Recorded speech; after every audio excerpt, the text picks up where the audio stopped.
बिस्मिल्लाहिर्रहमानिर्रहीम। आप देख रहे हैं CSSPMS प्रिपरेशन यूट्यूब चैनल। मैं हूं आपका होस्ट यासीन हसन। आज के क्लास में हम तस्करा करेंगे उर्दू अदब के एक बहुत बड़े नाम नज़ीर अकबर आबादी के बारे में।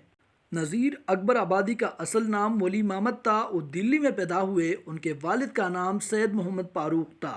नज़ीर अकबर आबादी पेशे के लिहाज से मुअल्लिम थे। उन्हें अवामी शायर भी कहा जाता है। मौजूदा दौर के नाक़िद उन्हें पहला तरक्की पसंद शायर तस्लीम करते। नज़ीर अकबर आबादी ने दुनिया को जिस हकीकत पसंदाना नज़रिए से देखा, उसकी मिसाल उर्दू शायरी में नहीं मिलती। उनकी शायरी में गहराई थी। उनकी शायरी में उस दौर की सियासी अफरा तफरी, मगाशी बदखाली, अखलाकी अक़दार की बेक़दरी और लोगों की ज़हनी परेशानियों की आइनदार थी। नज़ीर अकबर आबादी मुकामी ज़िंदगी की अक्कासी करने में बेमिसाल थे। उनकी कलाम उर्दू शायरी में एक मुनफरिद हैसियत रखता है। नज़ीर अकबर आबादी नज़म के शायर है, मगर नज़ीर अकबर आबादी ने गज़लें भी लिखी। मंजर निगारी उनकी कलाम की नुमाया खूबी थी।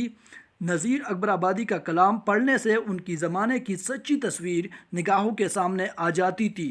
नज़ीर अकबर आबादी से पहले उर्दू शायरी मजाजी महबूब की गिर्द घूमती थी, लेकिन नज़ीर अकबर आबादी ने इस मिथ को तोड़ डाला। नज़ीर अकबर आबादी पर उम्र के आखिरी हिस्से में फालिज का हमला हुआ और 1930 में वफ़ात पा गए। नज़ीर अकबर आबादी का मशहूर कलाम कालियाती नज़ीर है। So thank you for watching. Please subscribe the CSSPMS preparation YouTube channel.